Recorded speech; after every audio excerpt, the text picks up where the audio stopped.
Bien, muy buenas tardes. Nuevamente estamos reunidos en Comunícate. En este caso ya en la fecha final, para cerrar con broche de oro, tenemos a una gran personalidad del periodismo. En este caso nos acompaña esta tarde en Comunícate Augusto Álvarez Rodríguez, para quien pido un fuerte aplauso.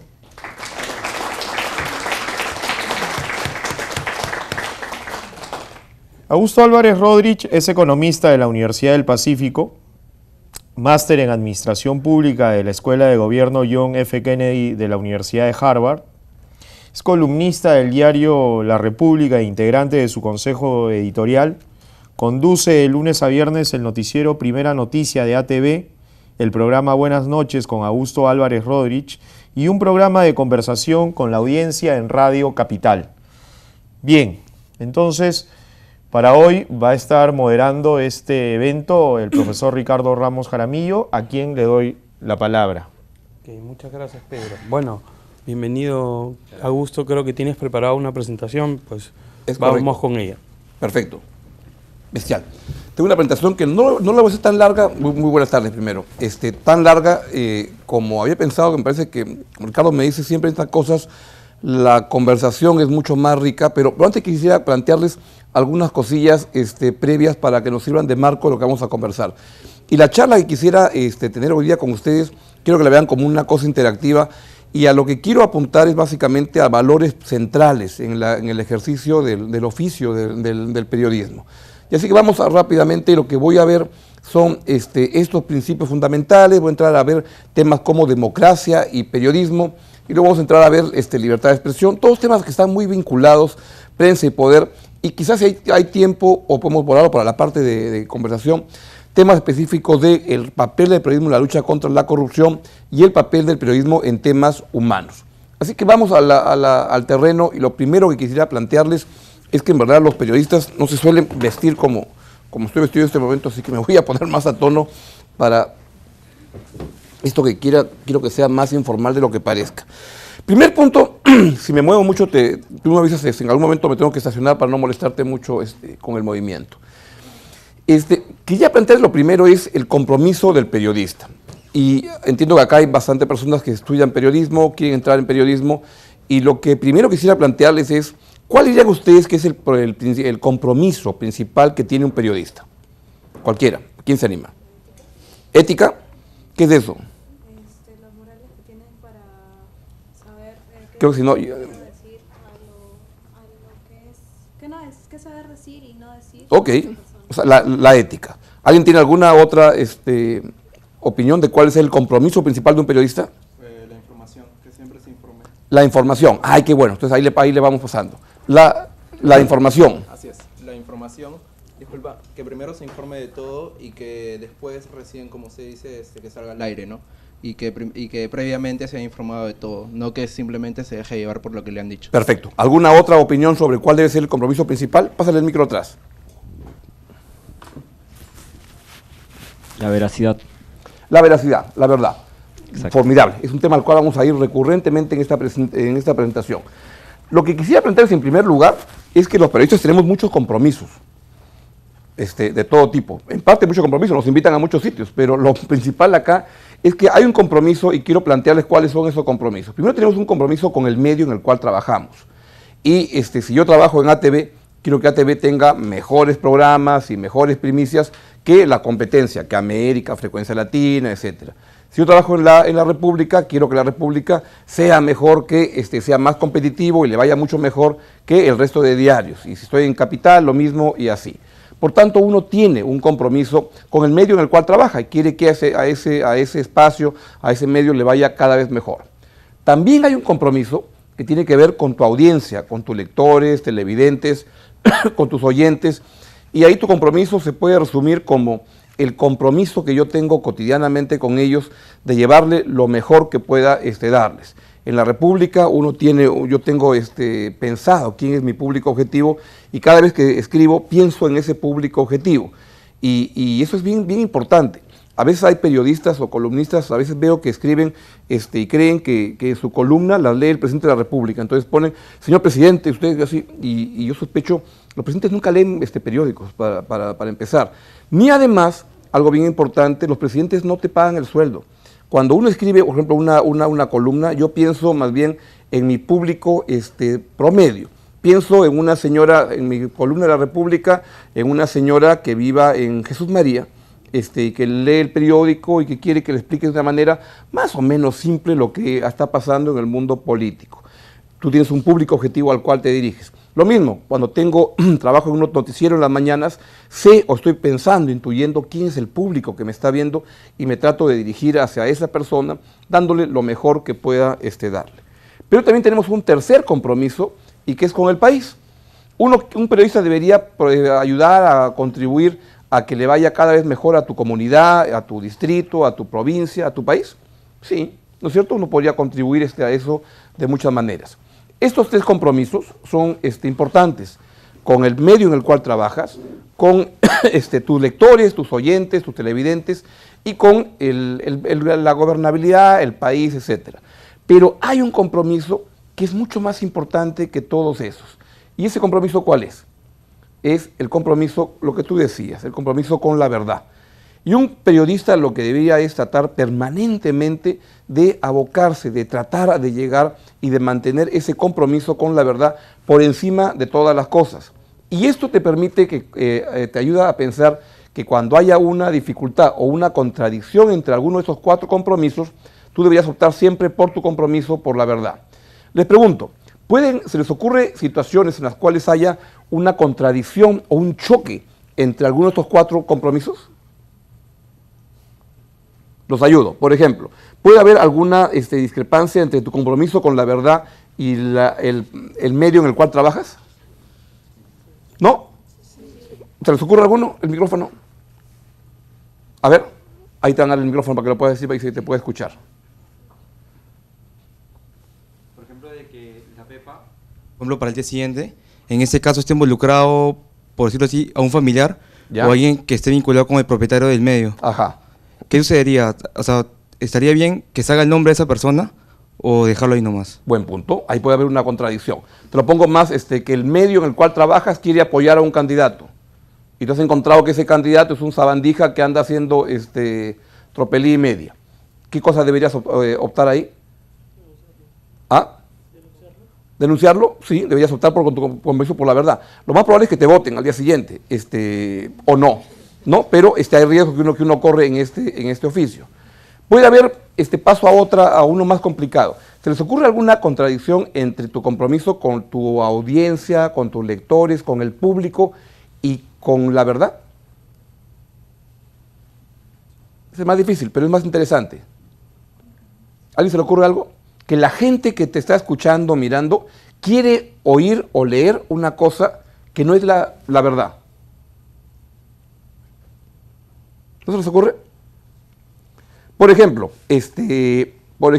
¿recuerdan cuando la teta asustada estaba compitiendo por el Oscar? Y todos estábamos tremendamente entusiastas que ojalá ganara el Oscar y todo. Y todos los medios hablábamos que el Oscar y todo. Y hubo un par de críticas por ahí, recuerdo una de César Gil, era muy interesante, que dijo, esta película estará bien, pero la Argentina está mejor.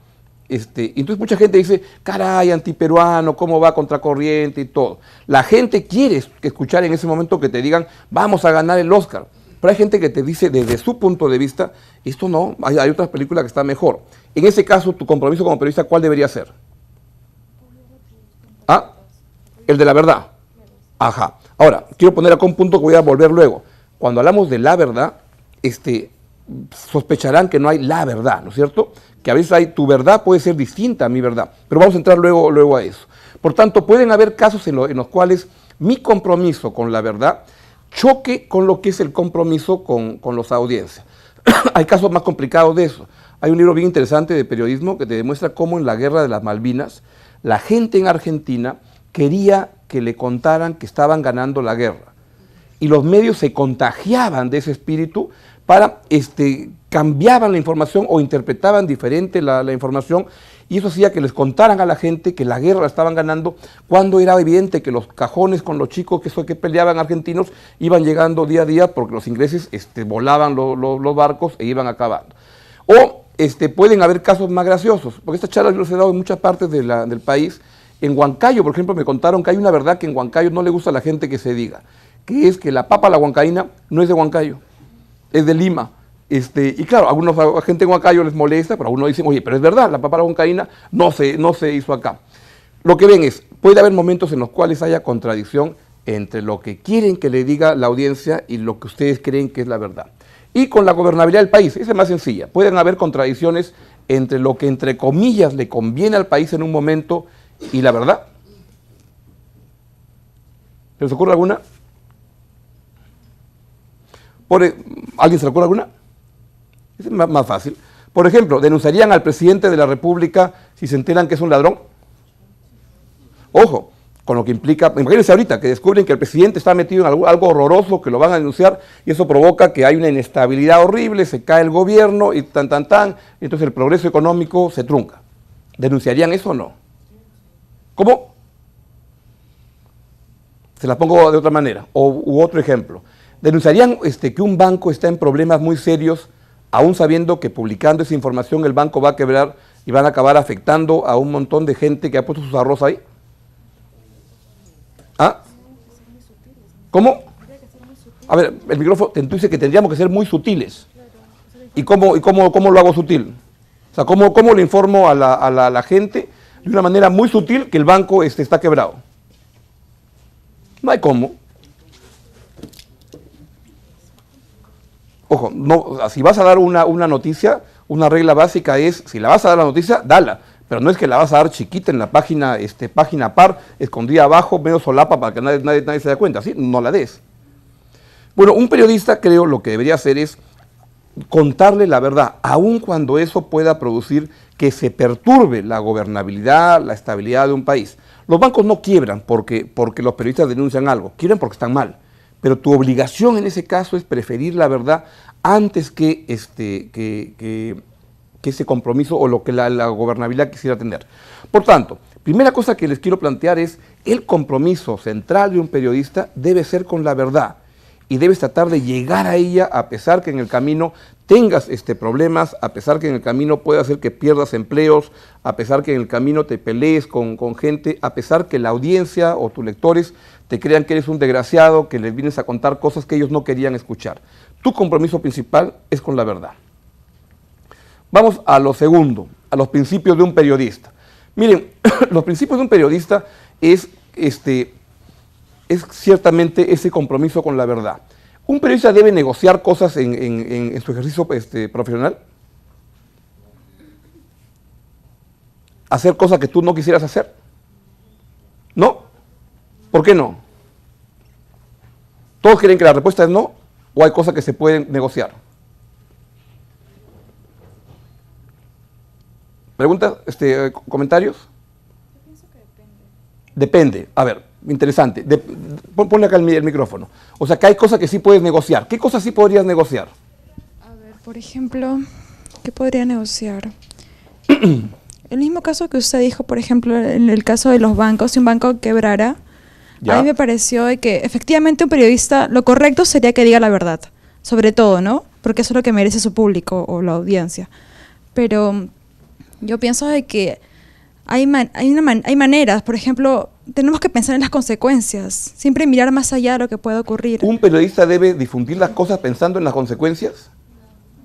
En ese caso, tu compromiso con la verdad se va a debilitar, porque diré la verdad en tanto ¿qué? En tanto las consecuencias no sean muy negativas. Pero eso sería entonces un poco, ¿cuál es la palabra? ¿Sería impulsivo tal vez? Porque Impulsivo, los periodistas podemos ser desagradables en muchos momentos. De hecho, somos muy desagradables en muchos momentos. pero no podemos ser inconscientes, tenemos que tener todas las cosas claras. Ajá. Es cierto que, por ejemplo, yo en el caso, ¿no? Te supiera una verdad, que sé que va a perjudicar a muchas personas, que ¿Ya? puede ser muy grande, ¿no? Tanto políticamente, no lo sé. ¿Ya? Pero tendría que estudiarlo todo, no puedo lanzarme simplemente, no sé, tal vez soy muy Interesante. O sea, que tú dirías que las consecuencias. Yo iría de una manera distinta. No debes pensar mucho en las consecuencias, salvo algunas excepciones, que vamos a verlas, que le voy a contar algunos ejemplos, porque esto de hacer periodismo es un esfuerzo, que trabajas con temas humanos, y hay casos y casos, pero yo diría que en general tu compromiso con la verdad te debe llevar a publicar todo lo que debe ser publicado. Ojo, iremos también a un punto en el cual toda la verdad debe ser divulgada. Piensen en eso. Pero lo que quiero plantearles acá es, ¿un periodista puede negociar las cosas que va a difundir, sus programas, etcétera, o no? ¿No? Y yo les voy a contar que sí. Yo trabajo en varios sitios y yo negocio permanentemente las cosas. Yo trabajo en Radio Capital, un programa en el cual, la verdad, me divierto mucho, soy feliz y tengo una productora que soy feliz de tener, una productora que para mí es la mejor productora de radio, Ani Gamarra, y yo negocio con ella todos los días. Ella siempre me dice, si fuera por ti, tú harías un programa de política todo el día y de economía todo el día. Pero nuestra audiencia no le interesa todo el día lo que tú crees, también le interesa otras cosas. Entonces, hoy vamos a hablar un poquito del cambio de gabinete y vamos a hablar también de la importancia de el día del pollo a la brasa. Porque la gente quiere escuchar también esas cosas. Y acá, tanto tú como yo tenemos un compromiso de hacer un buen programa, que atraiga cada vez más audiencia. Entonces vamos a balancear y hacer un programa que permita satisfacer públicos distintos a los que queremos llegar, etc. Negocio, feliz yo negocio. Y entonces vemos qué cosa ponemos, vamos balanceando. Es una manera de negociar. Lo que nunca puedes negociar es tu compromiso con la verdad. Eso es innegociable. Lo que no puedes es mentir, lo que no puedes es dejar de informar lo que tengas que informar. Y acá me viene una frase de Groucho Marx que solía decir, uno de sus chistes decía, yo tengo mis principios, si no te gustan, tengo otros principios. Ya, eso es lo que un periodista nunca debería hacer. Tercer elemento que les quiero mencionar es el tema de objetividad versus subjetividad. Yo trabajo otra vez, les conté en un programa de radio, en Radio Capital, y casi todos los días hay algún oyente que me dice, señor Rodríguez, sea objetivo. Les pregunto, ¿el periodismo es un ejercicio de objetividad? ¿Quién cree que no? No, ¿por qué? A ver.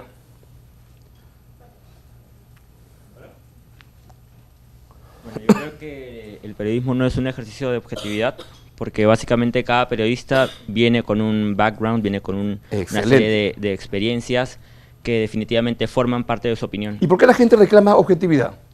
Los políticos reclaman, cuando denuncias algo te dicen, sea objetivo. Bueno, yo creo que ellos creen que el periodista tendría que necesariamente dar información objetiva, pero como le digo, creo que el periodista tiene además una carga encima que por supuesto hace que tu información no necesariamente. ¿Eso es malo o bueno? Objetiva. Ni malo ni bueno. No es malo ni bueno. Correcto. Entonces lo que tenemos es que el periodismo no es un esfuerzo de objetividad. Se puede ser objetivo en algunas cosas. Por ejemplo, en cuántas personas hay en este momento. ¿No? Eso es objetivo. Cuentas y te sale cuántos hay. Se puede ser objetivo en cuánto está la temperatura un día en una ciudad. Se puede ser objetivo en el resultado de un partido de fútbol, porque tú sabes cuánto acabó. La pregunta de quién mereció ganar, ¿cómo se puede ser objetivo en eso? Ante la pregunta de quién jugó mejor, ¿cómo ser objetivo en eso?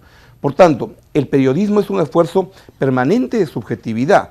Uno puede ser objetivo en muy pocas cosas y la verdad es que es, como tú dices, cada periodista trae una carga y una visión y un pasado que de alguna manera te lleva. Si ustedes han estudiado periodismo y otro ha estudiado economía, las visiones son distintas.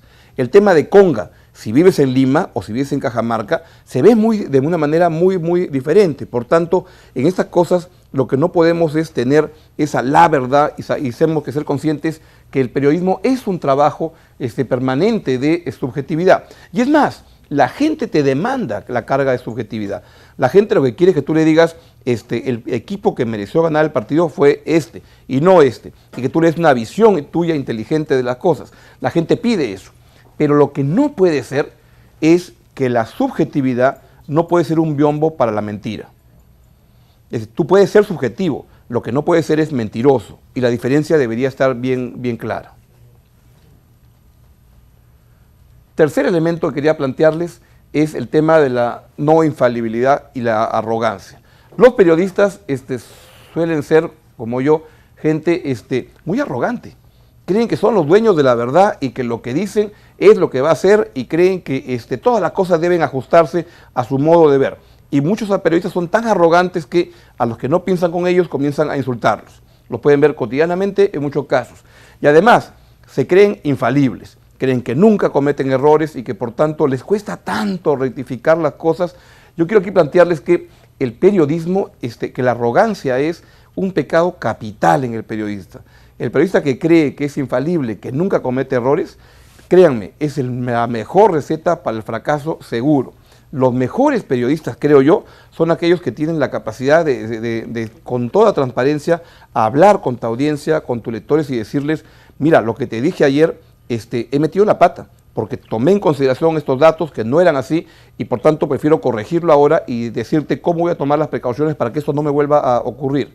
Los mejores medios son los que tienen ese ejercicio permanente. El New York Times tiene en la página 2 un espacio donde dicen errores que cometimos el día anterior y que te dicen errores desde la fecha de nacimiento de una persona, desde errores de interpretación que tuvieron y así. Por tanto, el rectificarte, el reconocer ante tu audiencia que has cometido un error, créame, es la mejor manera de generar credibilidad ante los lectores, oyentes, televidentes, porque lo que te entienden es alguien que te dice, puedo cometer errores. Ahora, lo que no puede ser es que si eres un periodista que todos los días cometes errores, eres un irresponsable total, deberías preocuparte un poco de mejorar tu trabajo para que eso no ocurra con tanta frecuencia. Esas son las 4 cosas y la última es que la credibilidad es donde radica el poder central de un periodista, es en la credibilidad en donde depende lo que un periodista hace. Créanme, la gente prefiere a un periodista. ¿Por qué lee la crónica de un partido de fútbol en un periódico o en otro? ¿Por qué le escucha a un periodista y otro? Porque cree en otra persona. Y lo que tienen que construir ustedes como periodistas es una relación de credibilidad con la audiencia, con los lectores, de permanentemente. Cuando un periodista, la gente se da cuenta que miente adrede, pierde credibilidad. Y en ese caso, mira, es mejor que te dediques a otro oficio, pero para el periodismo creo que ya fuiste. Por otro lado, esos son los 5 principios fundamentales. Los otros que quiero plantearles son relaciones fundamentales que se hacen en el periodismo. Y quiero plantearles 4 relaciones que creo que son fundamentales. La primera es la relación entre el periodista con el propietario del medio. Y acá es bien importante, esta relación es fundamental.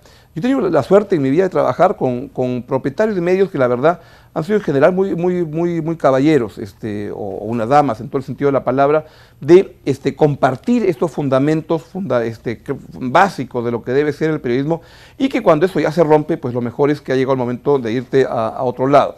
Pero hay un periodista que a mí me gusta mucho, que no es tan conocido, pero que a mí me atrae mucho y tiene un libro muy anchote, su biografía, que es fabulosa y se lo recomiendo mucho, que es la biografía de un señor que se llama Ben Bradlee. De repente no han escuchado mucho de él, pero si les digo Watergate, van a saber rápidamente que estamos hablando y los nombres más famosos en el caso de Watergate eran los 2 reporteros, Bernstein y Woodward, que eran los que llevaron a cabo la investigación, que de alguna manera marca el periodismo de investigación moderno de técnicas de investigación. Bueno, el director del periódico es el señor Ben Bradlee. Era responsable de estos 2 muchachitos que estaban investigando un caso en el cual acababan tumbándose al presidente de Estados Unidos nada menos, con lo que eso podía significar de ponerte en riesgo al medio patrimonialmente, a la credibilidad del diario. Y lo que dice este señor Ben Bradlee es que para ser un buen director de un periódico hay algunas cosas muy simples que tienes que hacer. Primero dice, contrata buenos reporteros y déjalos trabajar e impúlsalos a que trabajen. Y lo segundo, tengo un buen propietario, un buen dueño de medio, que comprenda los fundamentos, que viva los fundamentos básicos de lo que el periodismo debe ser. Dice, teniendo estas 2 cosas en combinación, un director de un periódico debe poner los pies encima del escritorio, ponerte así y los aplausos van a llegar solitos. Pero tienes que tener un buen propietario. Si no tienes un buen propietario en el medio que respalde lo que haces, mira, es mejor que te cambies a otro lugar porque en ese caso todo lo que hagas, ¿por qué? Porque las presiones cuando sacas cosas calientes, fuertes, van no al periodista, van al propietario del medio, al cual le van a decir, te vamos a fregar, te vamos a cortar la publicidad, te vamos a pasar todo lo que te va a pasar ahora. Por tanto, el propietario del medio es fundamental para que uno pueda hacer buen periodismo. Segundo elemento es las relaciones en una redacción. Una redacción es un grupo humano que se mueve, que vive, etcétera, y como pocos oficios, el clima laboral en una redacción es fundamental para el éxito del producto. Créanme, yo he trabajado dirigiendo un periódico, cuando hay un elemento que está perturbando, molestando la relación en la redacción, un tema no resuelto, que no tenga que ver con sueldo, que son siempre, todo el mundo anda siempre pidiendo un aumento de sueldos, pero hay algún elemento no resuelto, en ese caso, ¿saben lo que ocurre? El producto al día siguiente, el diario te sale mal, sale un diario atrapado, molesto, no sale bien.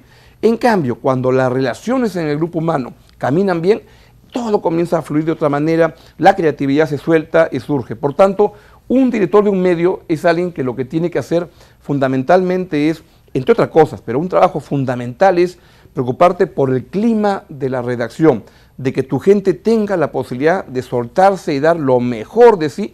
Eso es básico, como cuando diriges un grupo humano que está trabajando en un medio de comunicación. Y lo otro, un director, es justamente el eslabón entre los propietarios, los accionistas y la redacción. Y lo que debes hacer tú como director es no permitir que los problemas de un lado se pasen al otro.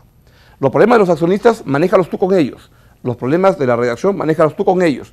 Pero no permitas que los dos lados se te junten, porque ahí se arma un zafarrancho espantoso.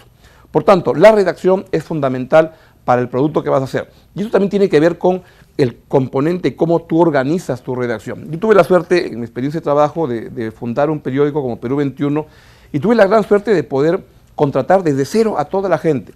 Y me preocupé mucho de eso. Y entonces lo que hacía era, por ejemplo, yo quería que el periódico sea así, entonces contrataba gente que pudiera que pudiera ayudar a construir ese tipo de diario. Ejemplo, si ustedes quieren hacer un diario de fútbol, es más probable que tengan más muchachos hombres en la redacción, porque las mujeres no suelen interesarse tanto. Si hacen una revista femenina, lo más probable es que tengan más mujeres. Si hacen una revista para jóvenes, van a tener redactores jóvenes, porque si traen viejos no saben ni entienden ni siquiera el lenguaje en el cual están hablando. Y así. Por tanto, el cómo estructurar el grupo humano es un tema fundamental para el resultado final del producto. La tercera relación que creo que es fundamental es la relación con la publicidad. Pregunto, ¿la publicidad es importante en un medio? ¿La publicidad? Muy importante. ¿Por qué es muy importante? Porque de la publicidad se pagan los sueldos, se pagan las cuentas del teléfono, se paga el papel, se pagan los cassettes, lo que sea. La publicidad es la que te permite trabajar. Y lo que ocurre muchas veces con los periodistas es que nos encanta contar las historias de los casos de investigación, cómo saqué tal investigación y me tumbé a ese ministro que era corrupto. ¿Saben cuál es la historia que a los periodistas no nos gusta contar mucho? Es que el periodismo es un negocio. El periodismo es una empresa que se funda con gente que pone un dinero y que aspira a tener una rentabilidad sobre eso. Por tanto, es bien importante que comprendamos que es bien importante prestarle atención a la rentabilidad del negocio, porque de lo contrario ocurre que se comienzan a generar algunos problemas. Cuando tu negocio va bien, los propietarios del medio creen que tú eres un genio. Entonces, si el periódico vende mucho, va a ocurrir que tú pones el titular volteado y de cabeza, van a decir qué inteligente es así. En cambio, cuando las cosas no van bien, todo lo que hagas les parece horrible, un desastre. Y cuando las cosas no van bien en la parte económica, ¿saben qué cosa pasa?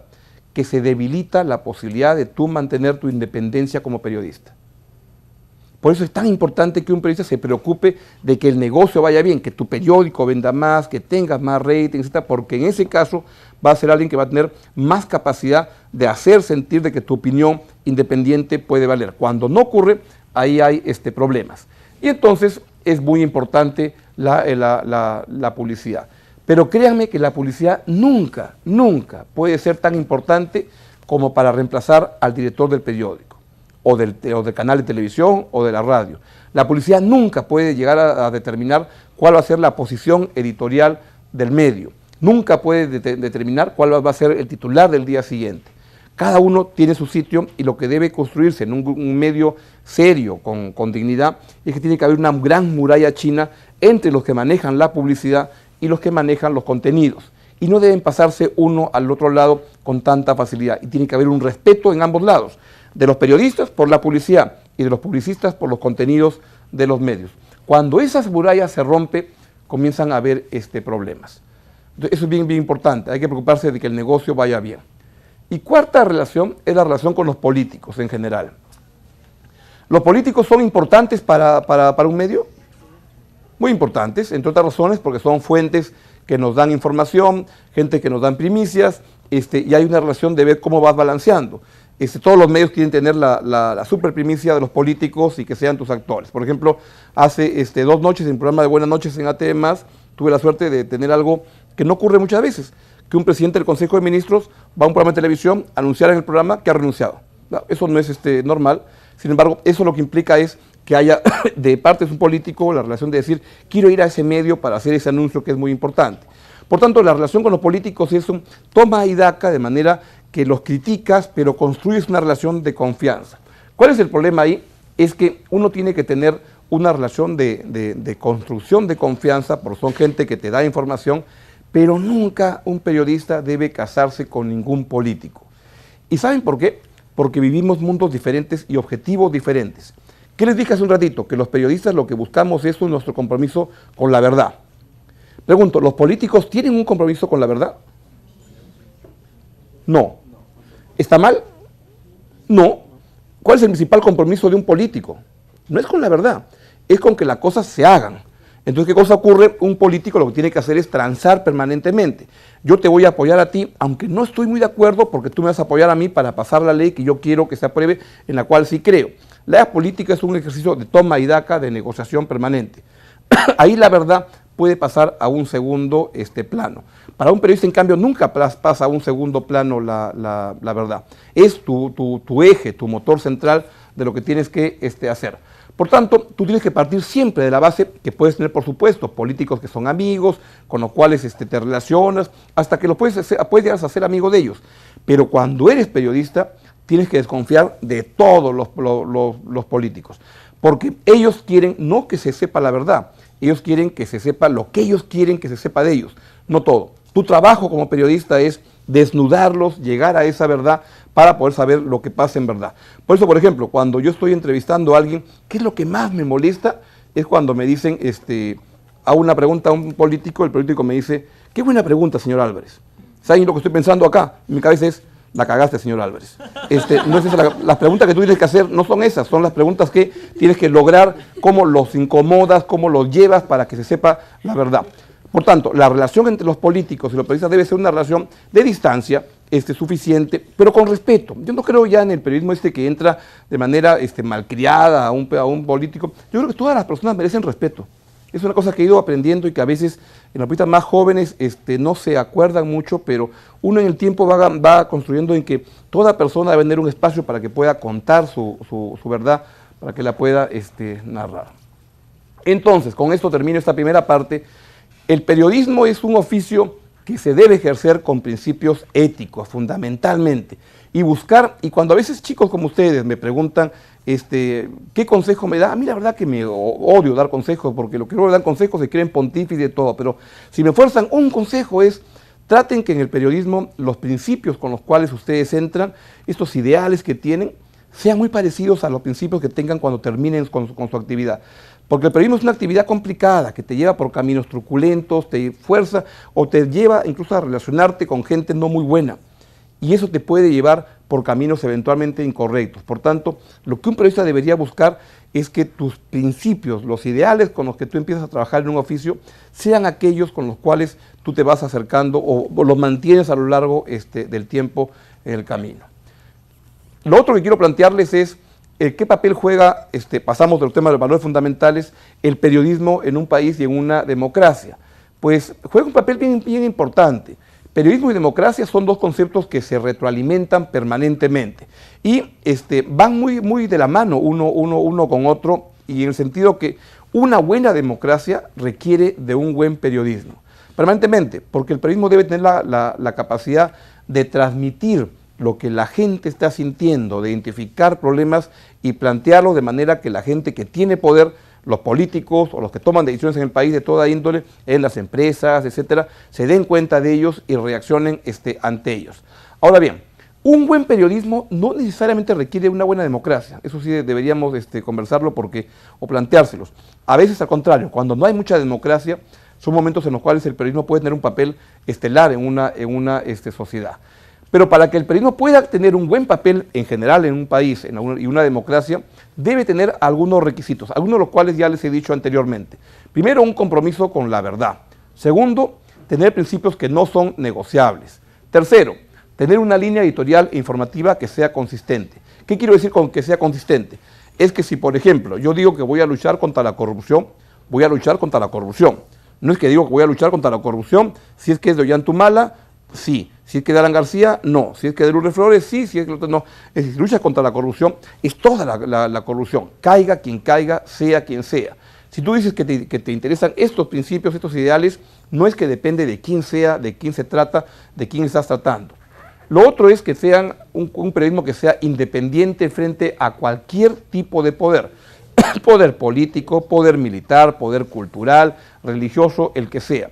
El periodismo debe buscar ser independiente de cualquier instancia de poder, alejarte de esas tentaciones permanentes. 5, la importancia de la autonomía financiera. Lo que le decía hace un momento, para que puedas ser un periodista independiente, tienes que tener capacidad económica y que tu medio tiene que ser un medio que sea exitoso, porque de lo contrario te vuelves muy vulnerable y entonces comienzas a tener que aceptar cosas que no deberías aceptar.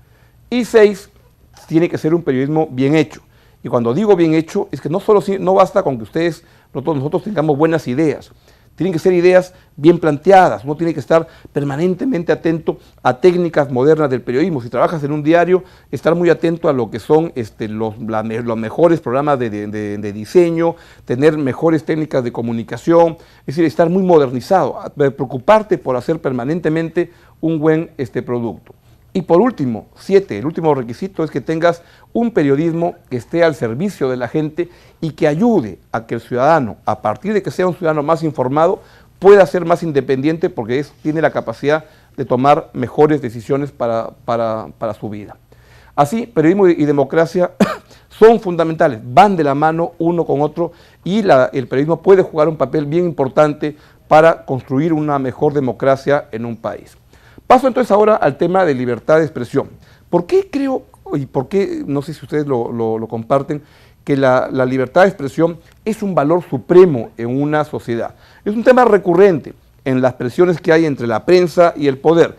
Y permanentemente los periodistas estamos muy celosos y muy guardianes de que no se establezcan criterios que te lleven a limitar tu capacidad de informar. Por ejemplo, acaba de salir una ley de delitos cibernéticos que tiene elementos que sin duda constituyen una amenaza a tu posibilidad de utilizar bases de datos de los gobiernos para poder informar mejor. Son cosas que hay que denunciar, pero permanentemente se vive una tensión entre periodismo y prensa. Ahora, lo mejor es que haya una tensión. Cuando los gobiernos están muy felices con la prensa, estamos fregados. Es señal de que la prensa no está realizando el papel que debería realizar.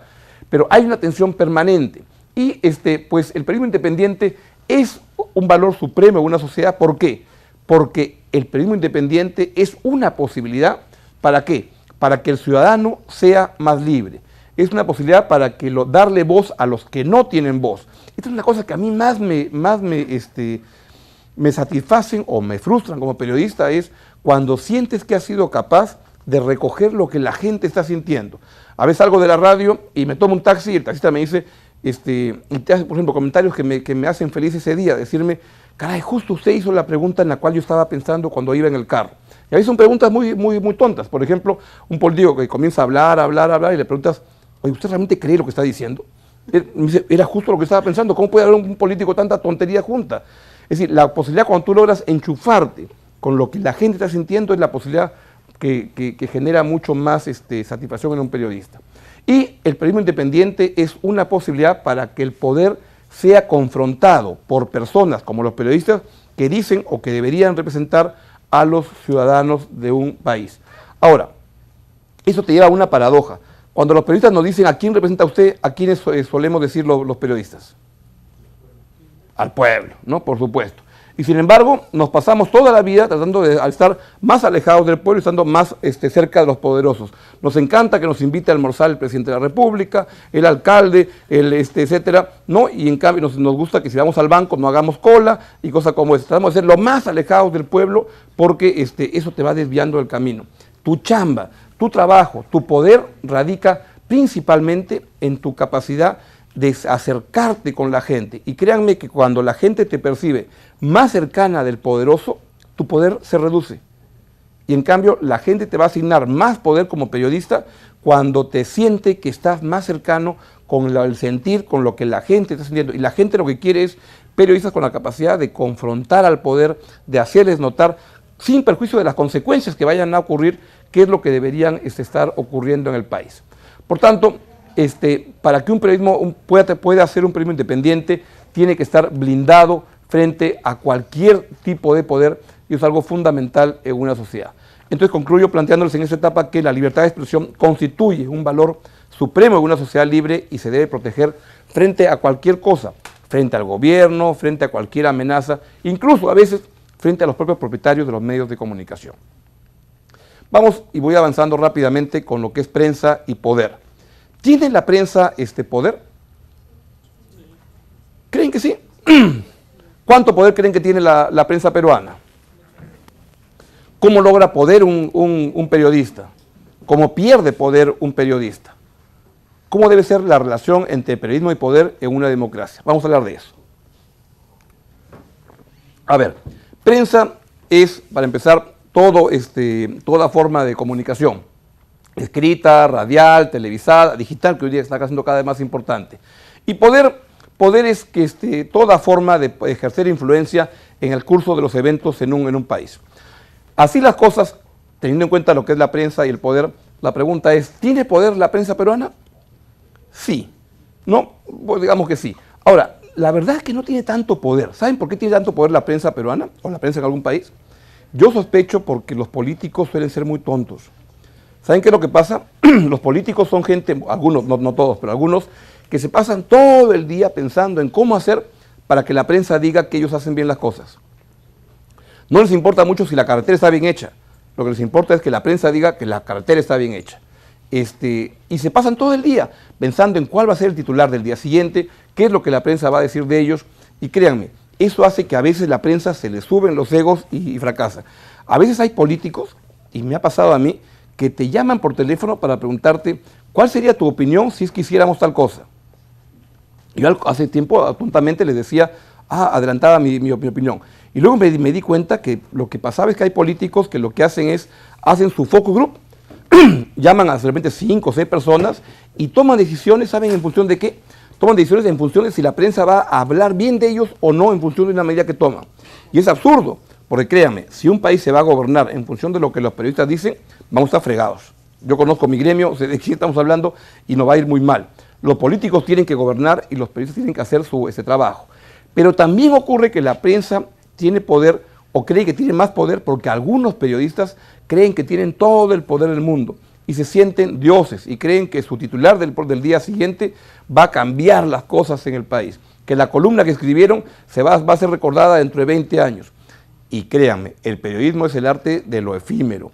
Una columna de opinión, ¿de cuánto demora leer? Yo lo tengo testeado, 2 minutos y medio. Hay algunos periodistas que se leen más, hay periodistas que dicen que son los periodistas más leídos del Perú, que escriben tan mal que hay que leer 5 veces para poderla entender. Pero una columna demora leerse 2 minutos, una cosa así, y la gente se olvida. ¿Cuántos de ustedes se acuerdan de las columnas que han leído? Si es que han leído columnas, ¿no? Uno pasa rápidamente y va pasando hacia otras cosas. Y además, la mayor parte de la gente, ¿cómo leemos periódicos? Déjense de cosas. ¿Ah? ¿No? ¿Cómo? Yo agarro así el periódico, voy a la portada, lo agarro, veo que hay en la primera página, ¿y qué hago? Volteo y me voy a ver si Alianza ganó o no. Es lo que más me interesa. Y luego paso a ver la farándula. Entonces la mayor parte de la gente quiere saber si Cristian Domínguez se amistó con la Carla Tarazona, esa cosa. Y luego vas llegando en algún momento a la parte política, en teoría la parte importante. Hay una anécdota bien famosa del New York Times cuando en los años 50 le dieron un contrato de publicidad por mucha plata, creo que eran $20 millones de publicidad de unas torres que estaban construyendo en Manhattan. Y entonces, contratan la publicidad y al día siguiente de firmar el contrato, el gerente de publicidad del diario abre el periódico y ve que el editorial del New York Times era contra ese proyecto de esas torres. Y decía, es un proyecto horrible, va a valorar la ciudad y todo. Entonces cuenta este gerente que estaba con el teléfono esperando que lo llame el cliente para decirle algo. Y en efecto, llegó la llamada y le dijo, mira, te pago un contrato de $20 millones y tú en tu diario me sacas un editorial en contra de mi proyecto. Y entonces el gerente, ¿saben qué cosa le dijo? Le dijo, mira, la verdad es que en este periódico nadie lee los editoriales. Y a la semana se habían vendido todos los pisos de ese rascacielos. Poca gente, en verdad, entra en esos terrenos. Pero al margen de eso, es obvio que la prensa sí tiene algún poder. Y tiene el poder de cambiar algunas cosas. Ahora, ¿Qué cosa ocurre? Cuando todos los medios de comunicación de una ciudad, de un país, están en una misma línea, ahí ocurre que el que está en el poder tiene que cambiar. Ahí está muy fregado. Si todos los periódicos de la ciudad del Cusco y radios del Cusco están en contra de un proyecto, es improbable, es bien difícil que el alcalde de Cusco pueda ir en contra de eso. ¿Qué es lo bueno? Lo bueno es que normalmente, rara vez, no todos los medios están de acuerdo en todo, ¿no es cierto? Eso no suele ocurrir. Pero cuando están de acuerdo, ahí sí es un problema. Y por eso es que es bien importante la pluralidad que existe en el periodismo y que debe existir en una sociedad. Y es por eso que, por ejemplo, a mí me preocupa mucho el tema de la concentración de la propiedad de medios que está ocurriendo, tema que podemos conversar luego. Bueno, entonces la relación entre los políticos y la prensa es una relación, como les he dicho, que debe ser distante y mantener una distancia, porque la prensa tiene poder, pero para que la prensa tenga poder, lo que tiene que hacer es tener la relación más distante con respecto a los poderosos. Y acá mi mensaje es el siguiente: los periodistas que tienen más poder son aquellos que son percibidos como más distantes de los poderosos y son percibidos como más cercanos de la gente, del ciudadano. Y eso es la clave para la construcción de poder en un periodista y la construcción de la credibilidad. El poder de un periodista, y cuando hablo de poder, estoy hablando de la capacidad de informar con efectividad, de contribuir con un destape a cambiar un curso de las cosas, que una carretera que no se estaba haciendo bien se cambie, depende fundamentalmente de la credibilidad que tú puedas proyectar. Entonces, yo tengo acá la expresión, pero voy a avanzar rápidamente porque tengo acá, esta es la parte que había preparado, de qué papel tiene la prensa en la lucha contra la corrupción y qué papel tiene la prensa en lo que es los temas humanos. Temas que quisiera, en las preguntas y en eso poder entrar y pasar rápidamente a lo que es a mis conclusiones rápidamente. Muy bien. Así las cosas. Ahí está. ¿Qué cosa quiero concluir antes de entrar a las etapas de conversación con todos ustedes? Lo que quiero concluir es 10 cosas. Primero, el compromiso principal de un periodista es con la verdad. Y en eso es algo que cada vez lo tengo más claro. Y créanme, apegándote a la verdad, te va a ir mucho mejor. Aun cuando en el corto plazo te pueda generar problemas de diversa índole, problemas porque te cortan un contrato de publicidad importante que había en tu medio, problemas porque te cierran las puertas en el poder, al más alto instancia del poder, y no vas a tener entrevistas con el presidente ni con nadie, sí, que se te limiten las cosas, pero en el largo plazo, un compromiso con la verdad es el camino más seguro para hacer un periodismo digno, un periodismo bien hecho. Ahora bien, ¿qué quiero acá plantearles? Es que la verdad es un concepto complejo, en verdad. Hemos hablado acá de la verdad permanentemente, pero tu verdad puede ser distinta a mi verdad, ¿no es cierto? Porque ustedes son más jóvenes que yo, porque estudian otra cosa, porque ven las cosas distintas. Por tanto, lo que hay que ser es tolerantes con puntos de vista que puedan ser distintos. Hay que ser muy tolerantes en algunas cosas. Por ejemplo, contra la corrupción, por ejemplo, con la defensa de los derechos humanos. Son temas en los cuales no se puede ser tolerante. Ahí uno tiene que ser muy intolerante de que se cumplan esas cosas. En otras cosas, uno debe ser muy abierto a escuchar puntos de vista distintos, a defender los propios, pero a estar muy alerta de que pueden haber puntos de vista distintos a los que uno sostiene. Y la otra cosa es, ¿toda la verdad debe ser divulgada o no? ¿O hay verdades que no se deben decir? ¿Cómo? ¿Depende de la coyuntura? A ver, pues le pasan el micrófono. Mi pregunta es, ¿toda la verdad debe ser dicha o hay verdades que es mejor no contar? ¿A alguien se le ocurre algo? ¿Tú? A ver, un ratito para que te puedan escuchar. La pregunta es, ¿toda la verdad debe ser dicha o hay verdades que es mejor no contar? Hay verdades en las cuales el periodismo no debería entrar.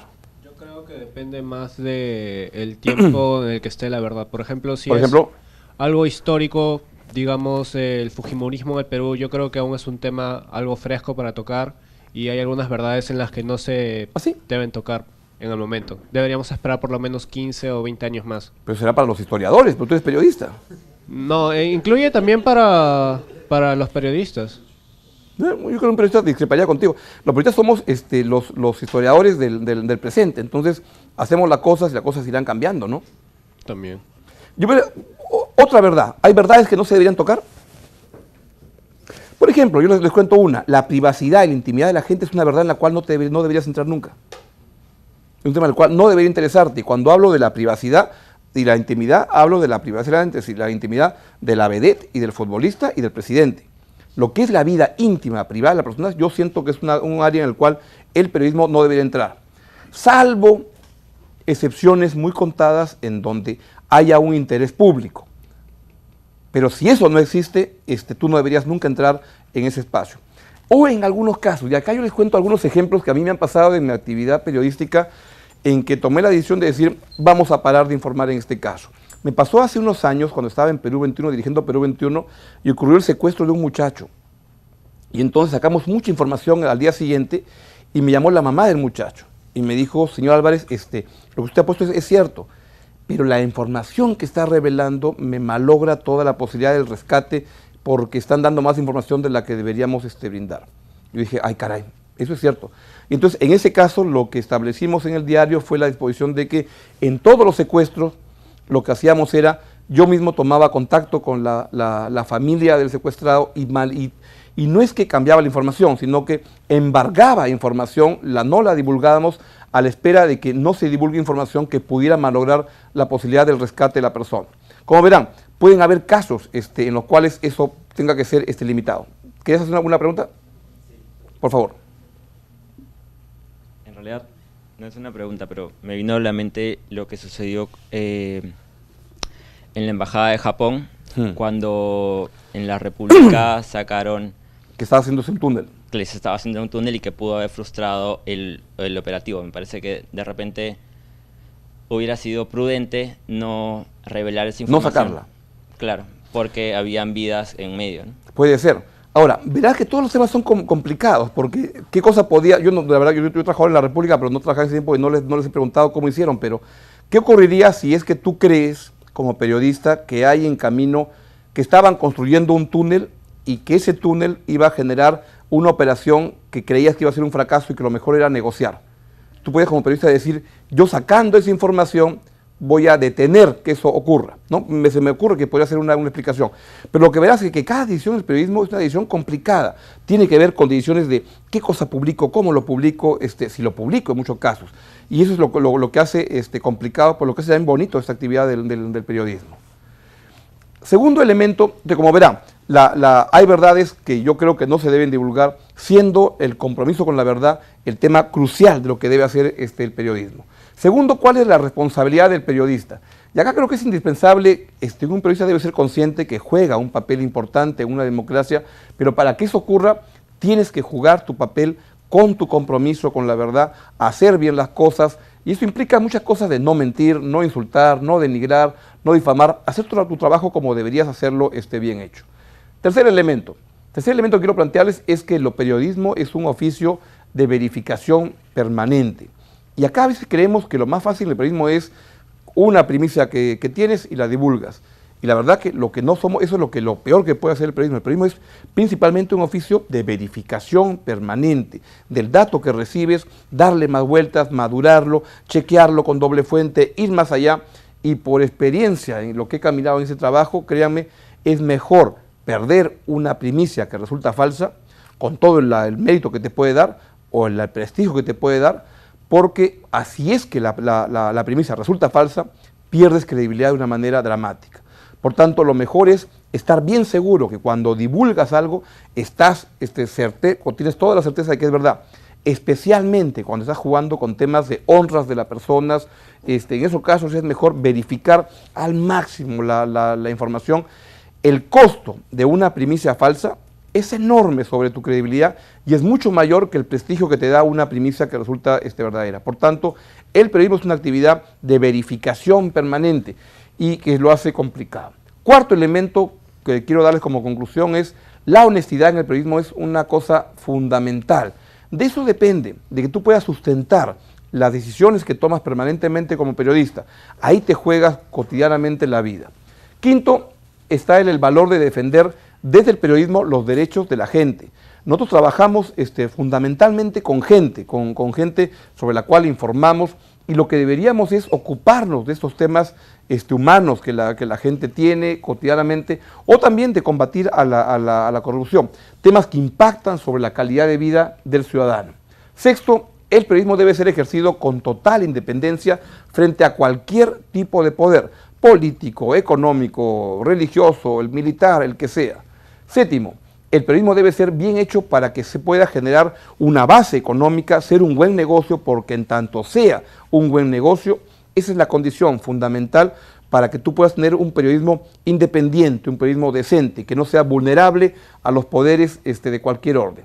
8, el pecado capital de un periodista es la arrogancia, la creencia de que es el dueño de la verdad y que al que no esté de acuerdo con él va a emprenderla a insultos, etc. 9, el periodista debe estar siempre más cerca de la gente, no cerca del poderoso. Y 10, por último, el periodista debe estar siempre al servicio de la gente, pero con esas condiciones, con un compromiso permanente con la verdad. Entonces, así las cosas, prefiero parar acá y poder pasar a todo lo que sean las preguntas y comentarios. Sí, gracias. Gracias, Augusto. Creo que podemos dar un aplauso para... Muchas gracias.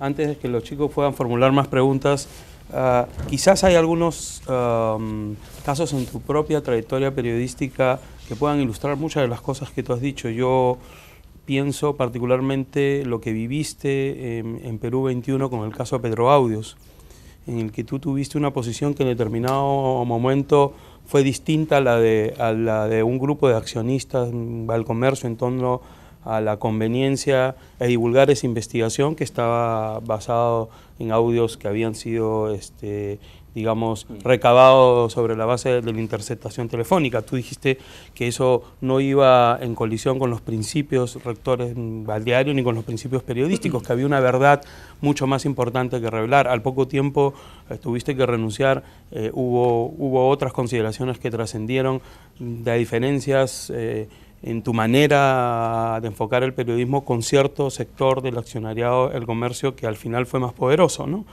Entonces, esa experiencia tan compleja y tan inédita en la que haya habido una pública polémica sobre cómo se tratan temas del periodismo de investigación, yo creo que te debe haber dejado algunas enseñanzas que puedes compartir. Sí, algunas predicciones. Yo no renuncié, me votaron, además, y lo que ocurre es que justo en la mañana con Carolina Macedo, con mi trabajo en Primera Noticia, estábamos por alguna razón conversando y me conversó algo de eso, y justo recordaba hoy que es el día de la canción criolla, que recuerdo que cuando estábamos preparando el caso, salíamos de la casa de una de las fuentes que nos pasaba la información, y salía ya en ese momento con Pedro Tenorio, que es el jefe de la unidad de investigación, que hoy es director de Correo Semanal, y Pedro me dice, saliendo, me dice: oye, compañero, ¿sabes en lo que nos estamos metiendo, no? Y yo le dije, sí. Entonces le dije, ¿sabes qué cosa? Me siento como Lucha Rey, yo creo que esta es mi última canción. Esto viene mal. Pero nos metimos. Y fue, claro, un enfrentamiento inclusive editorial, porque hasta recuerdo que el Comercio en su editorial llegó a pedir que me metan preso, que yo estaba cometiendo un delito y que debía ser enviado preso por lo que estaba divulgando. Yo simplemente lo que hacía era, me apegaba a los principios del Grupo del Comercio, o sea, decía, esto es lo que...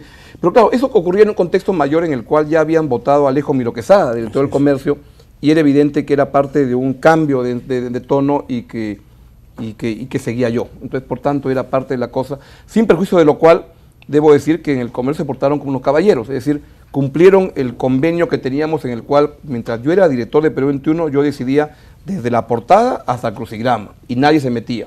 Llegó un momento en el cual dijeron, ahora sí queremos meternos y para eso tendremos que votar. Lo cual era lo que estaba previsto en nuestro convenio, en nuestro contrato. Así que no tengo nada que reclamar, al contrario, agradecerle que me permitieran en casi 7 años hacer lo que quería hacer. Pero fue un caso excepcional en que es muy largo contarlo. A veces, no sé si lo voy a aburrir, pero fue un caso en el cual, muy complejo, pero que me dio muchas lecciones. Por ejemplo, que en un momento dado hay denuncias que son tan grandes en que un solo medio no camina, y en ese caso fue natural que buscamos la asociación con Cuarto Poder, con Laura Puertas. Entonces combinamos para trabajar esfuerzos porque requeríamos ir más medios juntos de la mano para poder avanzar en esa dirección. Entonces, una lección es, a veces es muy grande el enemigo y hay que juntarte. Y lo otro es que cuando denuncias a alguien muy grande, es bueno tener una bala de plata en la pistola. Es decir, si tú denuncias al presidente de la República, mátalo en la primera, porque si lo dejas un poco moviéndote, él te mata a ti. Y cosas como esas. Pero fue un caso... ¿Qué ocurrió lo segundo o lo primero? Yo no puedo decir que el presidente Alan García haya influido para que me votaran, pero sí es cierto que en los días, el mes antes de que me votaran, tuve una reunión con el presidente y el director del Grupo del Comercio, que fue muy interesante, porque mira, me llamó para una reunión y mira cómo se habían manejado las cosas en Perú 21, que yo fui al edificio, mi Perú 21 quedaba en otro edificio y el comercio en otro. Fui y no sabía dónde quedaba su oficina, lo cual es señal de que nunca había ido, nunca me había reunido con él. Entonces llegué a preguntar dónde queda la oficina del presidente del directorio y me dijeron acá al costado. Entonces me senté y entré a su oficina y le dije, ¿qué onda tu oficina? Muy linda, muy... Sí, me dijo, ¿nunca has venido? No, le dije, nunca he venido.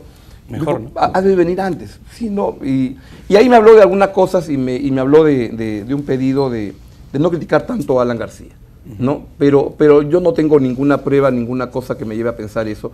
Lo que sí debo decir, cosa que estaba queriendo escribir en algún momento, pero a los pocos días hubo una comida en Palacio de Gobierno. Y me acuerdo porque encontré la foto, en estos días estaba guardando unas cajas y una comida porque habían invitado al rey de España y a la reina en Palacio de Gobierno. La denuncia de los Petroaudios salió el 5 de octubre y esto fue el 9 de octubre una comida en Palacio de Gobierno. Y entonces ahí tienen la foto y cuando llego a Palacio, uno hace la cola, todo, y el presidente García es muy generoso en la presentación con el rey de España y me presenta mucho. Tengo que presentar a un periodista de oposición, pero muy bien y toda la cosa.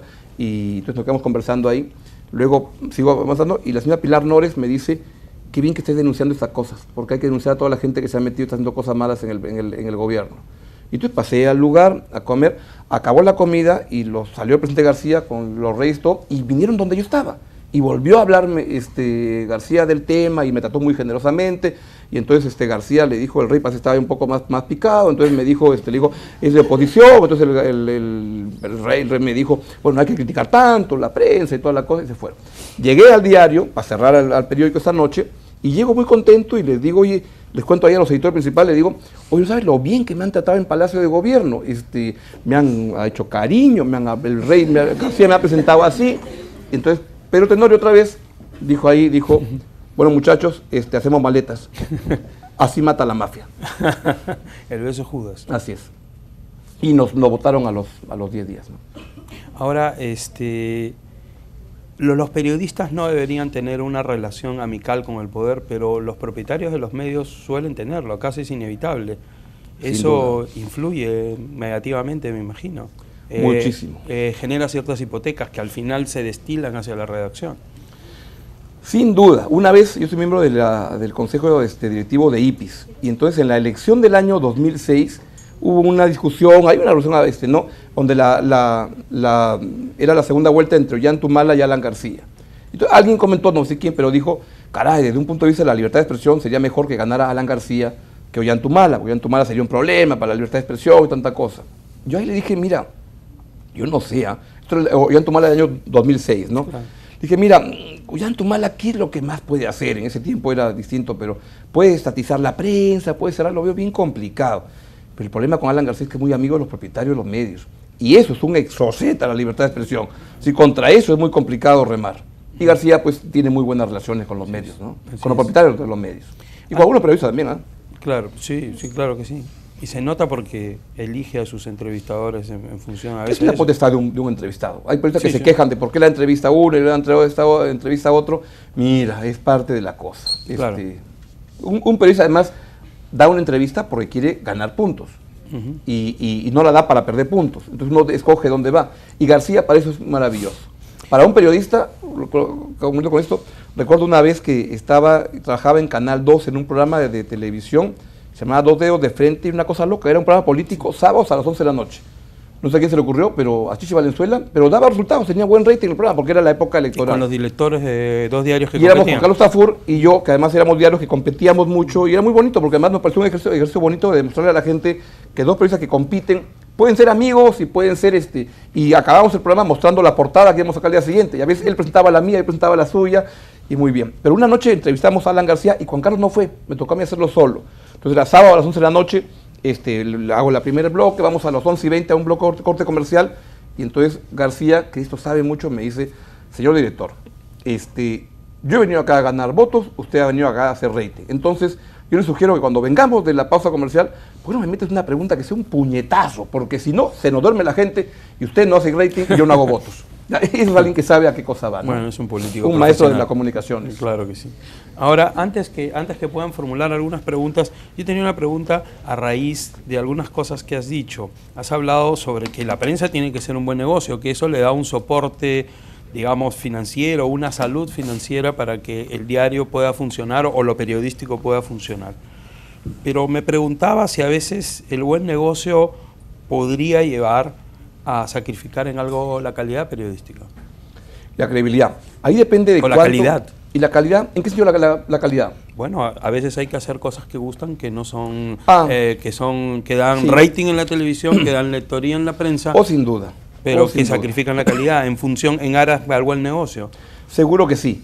Lo más importante creo que ahí es entender cómo armas un paquete que conforme un elemento de credibilidad y que le dé un valor a la gente. Pero sí puede decir que hay cosas que no deberías hacer. Ahora, yo me siento así tranquilo en que trato de no hacer cosas que no me gustaría hacer y que prefiero en ese caso limitarme y obviarme y hablar con los productores y decir, y me entiende, decir, oye, esto creo que no deberíamos hacerlo porque no está bien y se respeta en general. Pero pueden haber temas que a la gente le parezca que se alargan como un chicle y así, ¿no?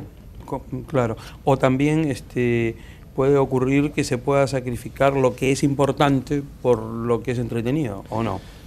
Es que ya depende. Si me dices, por ejemplo, vamos, no quiero ocultarles nada y hablar con toda transparencia. Yo trabajo en un noticiero en la mañana y hay muchas críticas a los noticieros de la mañana, que se da información de un tipo y no se da, y que, por ejemplo, los temas políticos no tienen un peso importante. Relegan. Y es que lo que ocurre es que esto se maneja de una manera muy profesional en el sentido que hay momentos y momentos. La gente cuando ve un programa, un noticiero en las mañanas, ¿cuántos de ustedes se sientan, cuántos de ustedes ven un noticiero por las mañanas de televisión? Ya, varios, pero... ¿Cuánto tiempo? A eso voy. ¿Cuánto lo ven? Ustedes se levantan a las 6 de la mañana y se sientan en la sala de su casa y dicen, voy a ver el noticiero en la mañana, y se quedan sentados a las 9 de la mañana. No, ¿no es cierto?